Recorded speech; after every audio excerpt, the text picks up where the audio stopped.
जिन्होंने हमारे सनातन धर्म की रक्षा की है और साक्षात भगवान श्री कृष्ण इसका आदर्श है। अब ये श्याम मानव जैसे लल्लू पंजू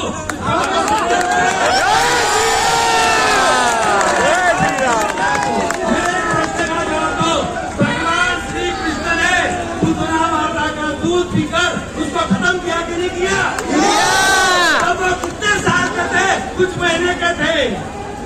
ये ताकत है कि नहीं है? फिर बाणासुर को मारा कि नहीं मारा?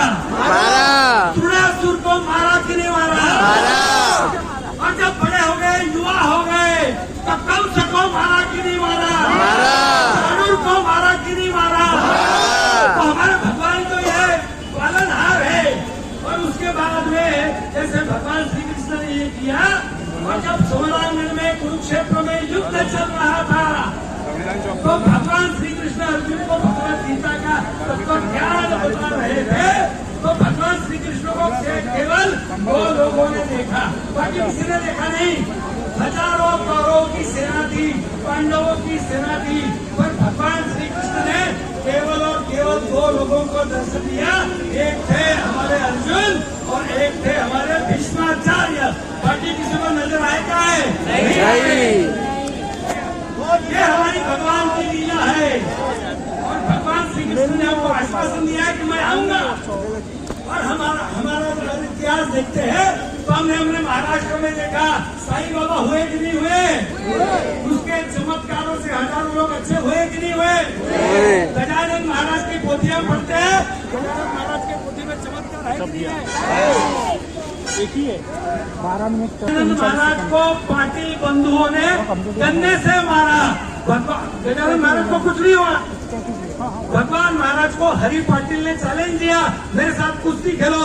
महाराज बोले ठीक है मैं बैठता हूँ, मुझे हिला के बता। तो वो हरि पाटिल महाराज को हिला नहीं सके। ये 200 साल पहले की बात है। तो हमारे देश में जो आध्यात्मिक शक्ति है, ये प्रचंड शक्ति है।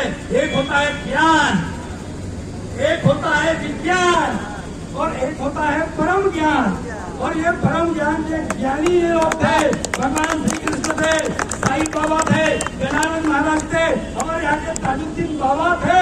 ये लोगों ने आध्यात्मिक शक्ति के कारण अपने आप को इतना ऊंचा कर दिया था कि उनकी विभूति मात्र से मरीज ठीक हो जाता था। ये तो आप मानते हो कि नहीं मानते हो? और आज भी हमारी श्रद्धा है, सनातन में हमारी श्रद्धा है। पर ये ऐसे लोग जो हिंदू धर्म को बिगाड़ना चाहते हैं, आज हमारे देश में कृष्णा नीति का, इस्लामीकरण का बहुत बड़ा षड्यंत्र इस देश में चल रहा है।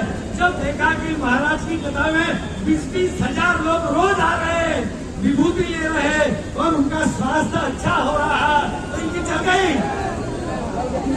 और उनको लगा कि महाराज को बदनाम करो।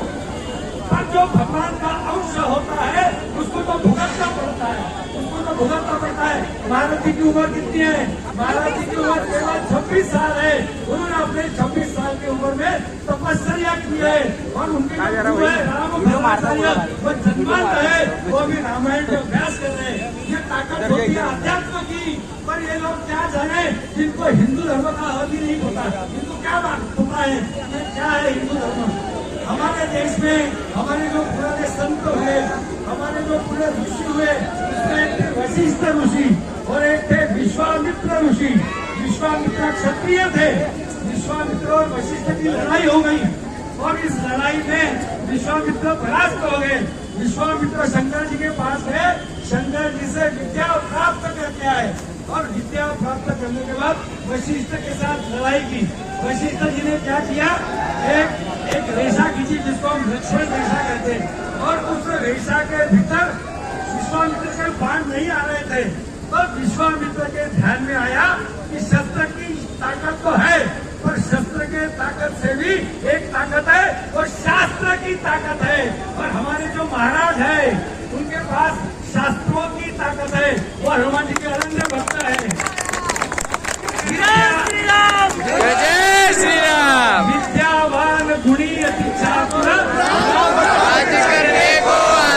हमारे महाराज हनुमान जी के भक्त है।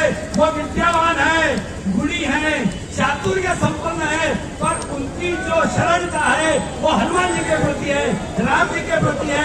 और इसलिए हमारे महाराज के ऊपर अगर कोई उंगली उठाता है तो वो राम जी के ऊपर उंगली उठती है, वो हनुमान जी के ऊपर उंगली उठती है। ऐसी उंगली को हम खड़ा नहीं होने देंगे। बोलो, होने देंगे? तो इसका पुरजोर विरोध हमको करना पड़ेगा। जो भी हमारे सनातन हिंदू धर्म के खिलाफ बोलेगा उसकी आवाज बंद करने की ताकत इस हिंदू धर्म में है, इस सनातन धर्म में है। और जहाँ हम युवा शक्ति देख रहे हैं ये महाराज जी के भक्त है। महाराज जी तुम आगे बढ़ो, रायपुर में कथा करो। हम अगले साल फिर से आपको नागपुर में बुलाएंगे, फिर शाम मानव को भी बुलाएंगे। जय जय श्री राम। जय जय।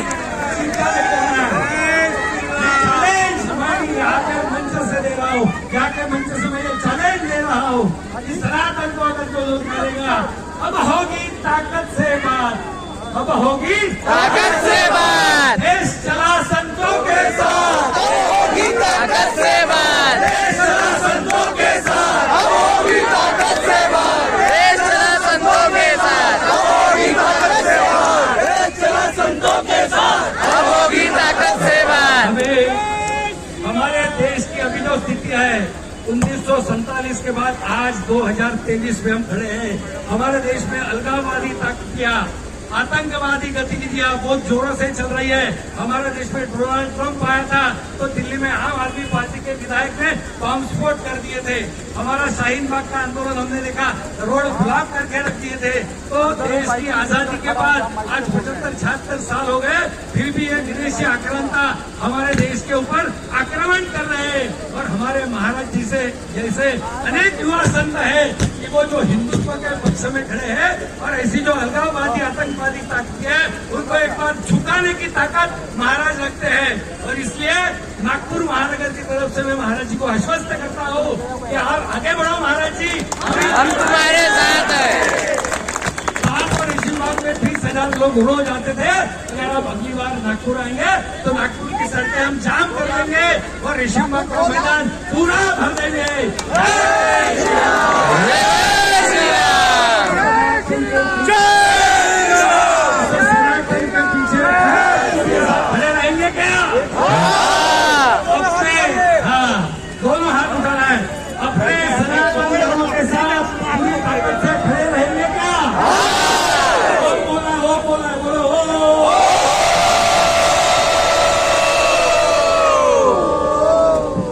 इसी मंच से मैं शाम मानव जी को भी आह्वान करता हूँ और शाम मानव जी का धन्यवाद करता हूँ। महाराज जी आगे चल रहे थे, उन्होंने उंगली की तो महाराज जी का टेलीविजन पर देख रहा था, पूरी दुनिया में महाराज जी छाए थे। जन शक्ति को अगर बढ़ाना है तो दुर्जन शक्ति होना अनिवार्य है। और इसलिए ऐसे लोगों का फिर से एक बार अभिनंदन करते हैं और महाराज जी के साथ पूरी ताकत से जी जान से हम खड़े रहेंगे, ऐसा आश्वस्त नागपुर नगर की तरफ से करते हुए मैं मेरे वाणी को विराम देता हूँ। जय श्री राम। जय श्री राम।